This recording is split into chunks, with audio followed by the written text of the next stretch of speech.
दोस्तों, यदि अचानक कोई समस्या आ जाए तो आपको जाना है जुड़वा बेर के पेड़ के पास। अब दोस्तों, जुड़वा बेर का पेड़ कौन सा होता है? जो बेरी होते हैं, बेर का जो पेड़ होता है, जो लाल बेर का पेड़ होता है, आपने यदि झाड़ी देखी हो लाल बेर की, तो उससे आप अपने शत्रु का पूरी तरह से नाश कर सकते हैं। और किस तरह से नाश करना है, कैसे करना है, तो पूरा इस वीडियो में जानेंगे। इसलिए वीडियो को लास्ट तक, अंत तक जरूर देखिएगा। साथ ही में दोस्तों, कमेंट बॉक्स में हर हर महादेव जरूर लिखिएगा। और दोस्तों, यदि आप बहुत ज़्यादा परेशान हो चुके अपने शत्रुओं से, तो इस चैनल को सब्सक्राइब जरूर कर लीजिएगा, क्योंकि यहाँ पर शत्रु नाश का निवारण हम बताते हैं। साथ ही में दोस्तों, कुंडली विश्लेषण भी करते हैं। रात को लाइव आते हैं 10 से 12। आप यदि अपनी कुंडली दिखवाना चाहते हैं तो आप निश्चित रूप से अपनी कुंडली यहाँ पर दिखवा सकते हैं, और पूरा विश्लेषण मैं आपको दूंगा इसका। ठीक है, तो उसके लिए मैं आपको नंबर भी प्रोवाइड करूंगा। एक बार लाइव आते हैं, मिलते हैं, उसके बाद हम बात करेंगे। अब दोस्तों, बात करते हैं किस तरह से आपको उस अपने दुश्मन से छुटकारा दिलवाने वाला ये उपाय है, ये कैसे आपको करना है। तो दोस्तों देखिए, आप इस उपाय को शनिवार के दिन, रविवार के दिन, सोमवार के दिन और मंगलवार के दिन कर सकते हैं। इस उपाय के लिए आपको ये ढूंढना पड़ेगा कि जो जुड़वा बेरी का पेड़ है वो कैसा है। दोस्तों, 24 घंटे के भीतर भीतर आपका शत्रु बर्बाद नहीं हो गया ना, तो दोस्तों आप बता देना मुझे।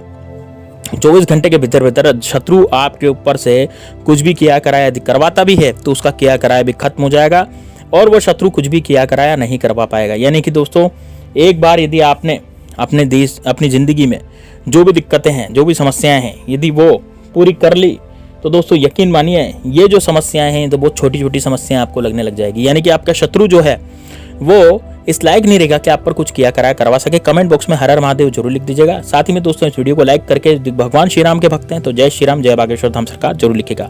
दोस्तों, मैं देख रहा हूँ लोग लाइक करने में और हर हर महादेव लिखने में बहुत ज्यादा कंजूसी करते हैं। दोस्तों देखिए, कंजूसी न कीजिए, क्योंकि महादेव बाबा का नाम तो सर्वोपरि है। महादेव बाबा का नाम नहीं लेंगे तो किसका नाम लेंगे? भोले बाबा का नाम नहीं लेंगे तो किसका नाम लेंगे? दोस्तों, सभी सृष्टि को ताड़ने वाले कौन है? भगवान भोलेनाथ हैं। भगवान भोलेनाथ ने ही हमें बनाया है और उन्हीं की कृपा से हम आगे बढ़ रहे हैं। यदि उनकी कृपा रही तो दुश्मन बेरी भी खत्म होंगे, आपके अच्छे दिन भी आएंगे। तो दोस्तों, भोलेनाथ का नाम लेते रहिए। लोग 108 बार, 1008 बार भोलेनाथ का नाम ले रहे हैं, हर हर महादेव लिख रहे हैं, लेकिन आप क्या कर रहे हैं? आप एक भी बार नहीं लिख पा रहे। तो कम से कम लिखिए दोस्तों। आप अच्छे सत्य सनातनी हैं, आप हिंदू हैं, तो दोस्तों निश्चित रूप से भोलेनाथ का नाम जरूर लिखिए। अब बात करते हैं दोस्तों कि इस पेड़ को किस तरह से आपको करना, क्या करना उपाय को। देखिए, आपके पीले रंग का एक टोका, पीले रंग का धागा जो है, पीले रंग का धागा, उस पीले रंग के धागे को आप लें सबसे पहले, है ना। कितना लंबा लेना है? आपके पैर से लेकर के आपके सिर तक उस धागे को नापेंगे। ठीक है, आप बेर का पेड़ जो है वो देखेंगे कि दोनों बेर मिल रहे हो, ऐसा पेड़ देखेंगे, है ना। दो झाड़ियां आपस में लगी हुई है और एक दूसरे से वो मिल रही है, इस तरह का पेड़ आपको ढूंढना है। तो थोड़ा सा टाइम लग सकता है, हो सकता है आपके आसपास झाड़ियां हों, बेर की झाड़ियां हों, वो मिल रही हों, ऐसा कुछ। और वैसे जनरली बहुत सारी झाड़ियां होती हैं, वो ऐसी होती हैं जो मिली भी रहती है आपस में। ठीक है, तो बेर की, अब झाड़ी कौन सी इस्तेमाल करनी है? बेर की झाड़ी ही इस्तेमाल करनी है, ध्यान रहे दोस्तों, है ना। तो कोई दूसरी झाड़ी इसमें इस्तेमाल नहीं करनी।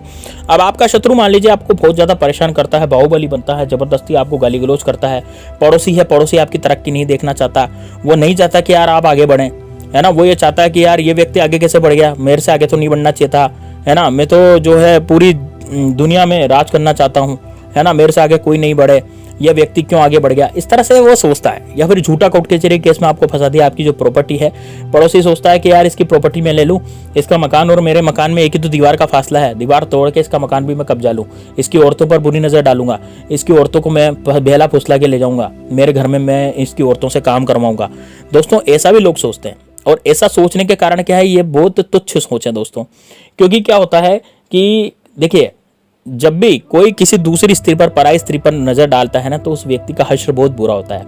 इसलिए आपको, लेकिन दोस्तों हो जरूर जाता है ये काम। जैसे मान लीजिए हमारे जो पड़ोसी हैं, अभी आप देखिएगा हमारे मोहल्ले में, हमारे जो कॉलोनी है, यहाँ पर भी एक वाकया हुआ था। एक दंपति आए थे, नव दंपति थे, उनकी स्त्री बड़ी सुंदर थी, उनके साथ उनका दोस्त भी आया था। अब वो नव दंपति थे, उनके न तो माता पिता थे, न सास ससुर थे, वो जिंदगी में अकेले थे, नौकरी लगी थी, बढ़िया कमाते थे, है ना। तो अब स्त्री उनकी बहुत सुंदर थी और स्त्री बहुत काम करता भी थी। नई नई शादी हुई थी, 2 महीने हुए थे। अब उनका दोस्त भी उनके साथ आया। अब दोस्त ने क्या करवाया, ऐसा किया कराया जिसके कारण उस व्यक्ति को दोस्तों लकवा मार गया। अब लकवा मारने के कारण वो व्यक्ति खटले पे पड़ गया। लकवा मारने के कारण वो हिलडुल भी नहीं सकता, उसकी सेवा अलग उसको उसकी वाइफ को करनी पड़ गई। अब दोस्तों, उसकी जो वाइफ है वो अकेली पड़ गई। तो वो जो दोस्त घर पे आता था, उस दोस्त ने ये कहा कि अब मैं तुम्हारा हाथ थाम लेता हूँ यदि तुम चाहो तो। अब वो तो चाहेगी सही दोस्तों, यदि अकेली है, उसका पति बीमार पड़ा है, तो वो हाथ थामेगी सही उसका। तो ऐसा हुआ दोस्तों। अब ये किसने करवाया? उसके दोस्त ने उसके ऊपर करवाया और उसका दोस्त उसके घर में घुस गया और उसको पत्नी बना लिया। अब आप सोचिए दोस्तों, ये कितना घटिया और कितना ज़बरदस्त काम है। लेकिन दोस्तों इसमें क्या कर सकता है कोई, है ना? जब पत्नी राजी हो जाएगी तो कोई क्या कर सकता है, और पत्नी को राजी होना पड़ेगा क्योंकि पत्नी मजबूर हो गई। तो यहाँ पर दोस्तों दोस्त जो होते हैं ना, इस तरह से दुश्मनी निभाते हैं। आजकल दोस्त भी दोस्त नहीं रह रहे, दोस्त भी सगे नहीं है दोस्तों, है ना? आजकल दोस्त भी शत्रुता कर रहे हैं। तो दोस्तों शत्रु तो आजकल ऐसे बढ़ रहे हैं कलयुग में, जैसे कि सावन में बारिश आते हैं, घास उग जाती है अपने आप ही, जाने कहाँ से। इस तरह से शत्रु बढ़ते चले जाते हैं। आप चारों तरफ देखेंगे वहां आपको शत्रु नजर आएंगे, है ना? पीछे देखेंगे तो शत्रु, आगे देखेंगे तो शत्रु। तो उन शत्रुओं के नाश के लिए मैं उपाय बताते रहता हूँ। अब करना क्या है, ध्यान से सुनिएगा। आपको वो जो दोनों पेड़ मिल रहे हैं, दोनों की डाल जिसमें मिल रही हो, वो झाड़ी जो है, बेर झाड़ी जो इससे बोलते हैं, और वहां जाकर के आपको अपने बराबर का पीले कलर का धागा जो है ले जाना है।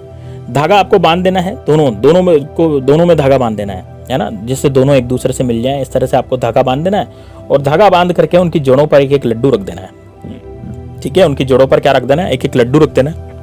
नहा धो करके सुबह सुबह जाएं, पहले झाड़ी देख लें कि ऐसी झाड़ी कहाँ पे है, और सुबह सुबह नहा धो करके जाएं। नहा धो करके बस आप वहां जा करके और एक एक लड्डू उनकी जड़ पे चढ़ाएंगे, धागे को बांध देंगे और अपनी परेशानी बोल देंगे, अपने शत्रु का नाम बोल देंगे। मान लीजिए आपके शत्रु का नाम रवि कुमार है, तो आप वहां बोल देंगे कि रवि कुमार नाम का शत्रु मुझे बहुत परेशान करता है, मेरी जिंदगी में आग लगा देना चाहता है, मेरी जिंदगी पूरी तरह से बर्बाद कर देना चाहता है, तो आप मुझे आशीर्वाद प्रदान करें और उस रवि कुमार से मेरा पीछा छुड़ाएं। या फिर आपके कोई गुप्त शत्रु पीछे पड़े हैं, मान लीजिए आपके घर में बुरी घटनाएं हो रही हैं, आपके घर में इस तरह की घटनाएं हो रही कि आपको रात को नींद नहीं आती, आपको रात को चैन नहीं मिलता, आपकी पत्नी आपसे लड़ने लग जाती है, या फिर आपकी जो दिक्कत यह है कि आपकी जिंदगी ऐसी झंड कर दी है उस शत्रु ने कि आपको न तो रात को चैन है न दिन में चैन है, दुकान नहीं चलती, दुकान चलना बंद हो गई, आपकी कंपनी में आपको सब ताने मारते हैं। मान लीजिए आप कहीं जॉब पर जाते हैं तो वहां पर आपको सब ताने मारते हैं, है ना? आप कहीं मजदूरी करते हैं तो मजदूरी में भी आपको मजदूरी ठीक से नहीं मिल रही, वहां भी आपको जो मालिक जो है भगा दे रहा है या फिर आपसे ज्यादा काम करवा रहा है। तो दोस्तों यदि आपको ऐसा लगता है तो निश्चित रूप से ये वाला उपाय जरूर कीजिएगा। ये वाला उपाय आपको किसी भी दिन करना है। वैसे तो आप शनिवार, रविवार, सोमवार और मंगलवार के दिन आप कभी भी कर सकते हैं। दिन में उपाय करेंगे, रात्रि में बिल्कुल नहीं करेंगे। एक एक लड्डू दोस्तों, छोटे छोटे से लड्डू भी आप चढ़ा सकते हैं वहां पर, लेकिन अपनी परेशानी जो है वो बिल्कुल बोलनी है।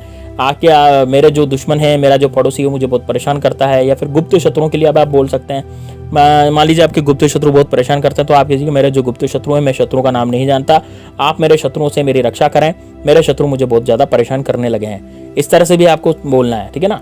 तो ऐसा बोल करके बस आपको वापस आ जाना है घर पे, पीछे मुड़ करके नहीं देखना, इस उपाय के बारे में किसी को नहीं बताना, बस गुपचुप तरीके से इस उपाय को करना है और बस घर पे आ जाना है। घर पे आकर के किसी से कोई बातचीत नहीं करनी, किसी से कुछ नहीं बोलना, बस दोस्तों अपने कार्य में लग जाना है। दोस्तों यकीन मानिए आपके जीवन से शत्रु नाम की बीमारी हमेशा हमेशा के लिए खत्म हो जाएगी। शत्रु चाहकर भी आपका कुछ भी नहीं बिगाड़ पाएगा, यानी कि शत्रु चाहेगा ना कि यार इसका मैं कुछ बिगाड़ दूं, तब भी वो कुछ भी नहीं, बाल भी पाका नहीं कर पाएगा। दोस्तों ये बड़ा जबरदस्त, बड़ा शानदार उपाय है, इसको जरूर कीजिएगा। मिलते हैं नेक्स्ट वीडियो में, तब तक के लिए जय श्री राम, जय बागेश्वर धाम सरकार, हर हर महादेव। कमेंट बॉक्स में हर हर महादेव जरूर लिख दीजिएगा। और मैं लाइव आऊंगा, इसलिए आप तैयार रहिएगा रात को 8 से और रात को 10 बजे से और 12 बजे तक। चलिए दोस्तों मिलते हैं नेक्स्ट वीडियो में, तब तक के लिए जय श्री राम, जय बागेश्वर धाम सरकार, हर हर।